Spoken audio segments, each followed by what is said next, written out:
Hola, soy Aldana Pérez, el profesorado de Educación Inicial, y hoy día voy a rendir perspectiva histórica, política, social, económica y cultural de América Latina con la profesora Erika Aguilera. Ella nos asignó dos actividades, en la cual una teníamos que explicar el proceso revolucionario en Hispanoamérica y la segunda era explicar una fase de América Latina contemporánea. Yo elegí la número 5, que es la crisis, deuda y democracia en la década de 1980 hasta 1990. Voy a empezar explicando los procesos revolucionarios. Primero tenemos a Estados Unidos, quien ellos estaban iniciando el camino hacia la independencia. Gran Bretaña venía aplicando muchas restricciones al comercio de sus colonias en América del Norte en beneficio a los mercaderes de los ingleses. Otro.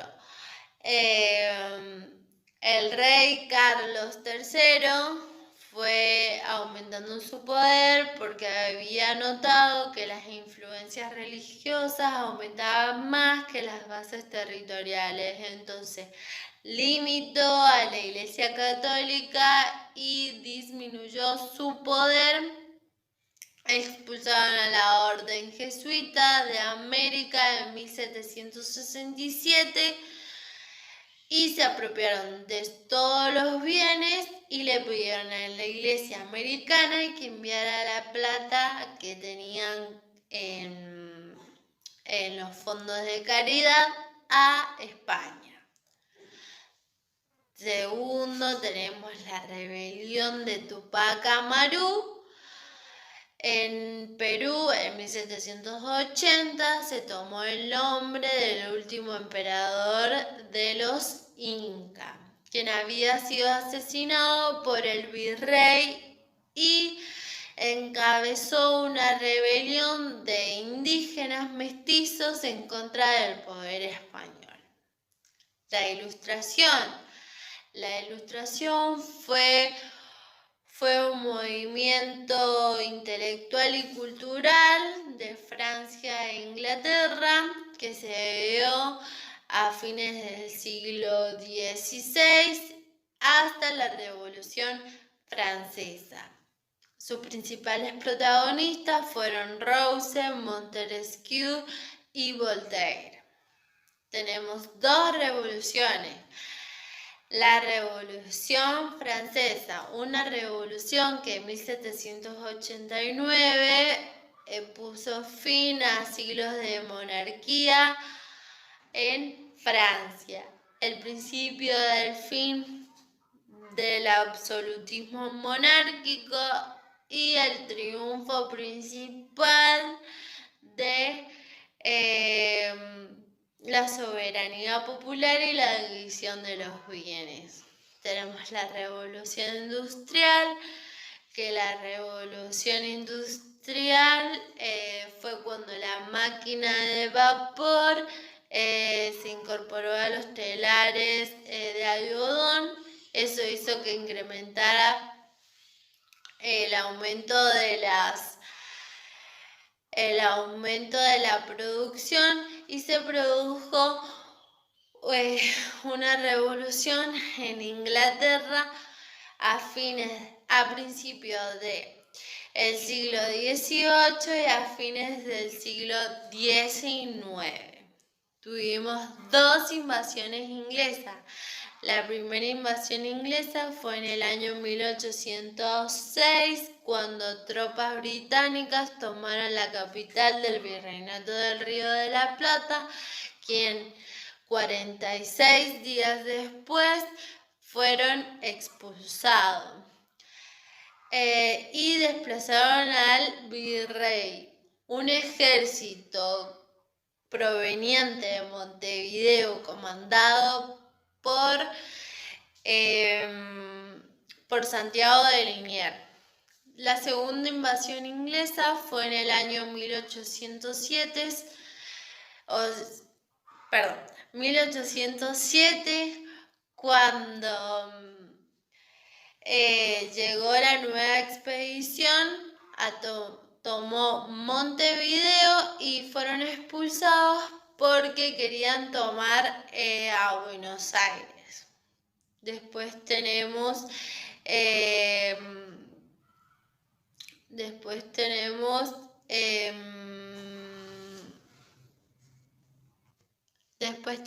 la invasión de Napoleón a España, que en 1808 Napoleón ocupó España y obligó a renunciar a Carlos IV a beneficio de su hijo Fernando VII, quien fue tomado prisionero y obligado a dejarle el trono de España a José Bonaparte, que era hermano de Napoleón.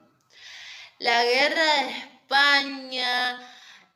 de España borbónica y Francia napoleónica se desarrolló en el año 1806 hasta 1814, entre la captura y liberación de Fernando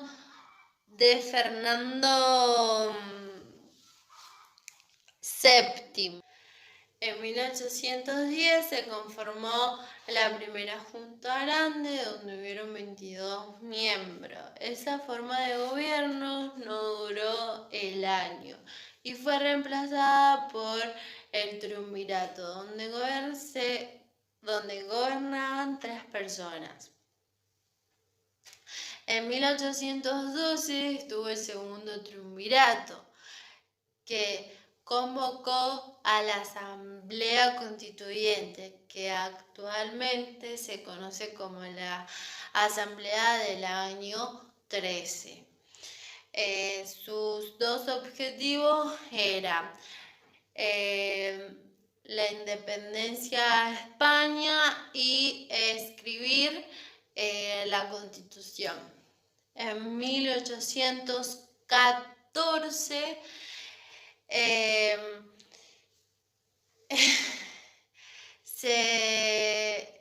la forma de gobierno fue unipersonal, a lo que se denomina el directorio, donde crea el himno,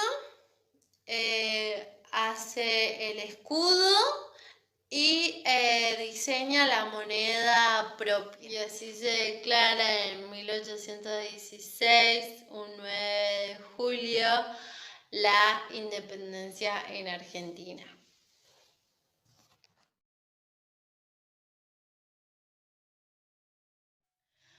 Ahora voy a pasar al segundo punto, donde tenía que explicar la fase que yo elegí. Yo elegí la 5, que es la crisis, deuda y democracia de la década de 1980 hasta 1990. Los banqueros permanentes de Europa y Estados Unidos decidieron que los países latinoamericanos parecían buenos clientes potenciales, y más si los gobiernos cumplían con la ley y el orden. En 1970 y 1980, América Latina incrementó la deuda interna de 27 millones de dólares a 231 mil millones de dólares. Y el pago mensual era de 18 mil millones. Esto trajo complicaciones. ¿Por qué? Porque bajaron los precios comerciales, aumentaron la tasa de interés y los banqueros se opusieron a seguir dando más préstamos. Para pagar esos intereses,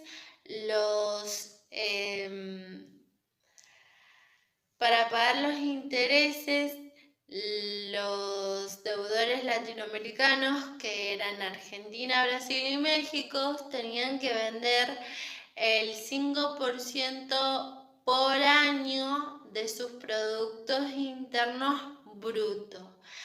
América Latina se sumó a la crisis económica de un siglo. A lo largo de los años 80, el gobierno estadounidense, los banqueros privados y el Fondo Monetario Internacional decidieron incrementar estrictas restricciones para los países latinoamericanos.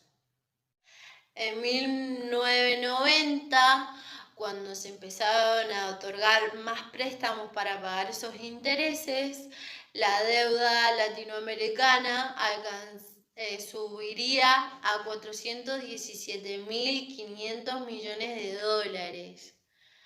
En 1982 hasta 1989,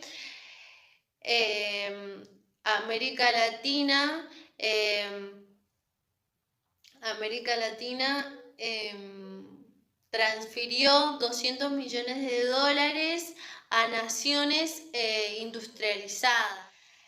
Entonces el Producto Interior descendió en 1981, 1982, 1983, 1988 y 1989. Descendió un 10% de esos productos.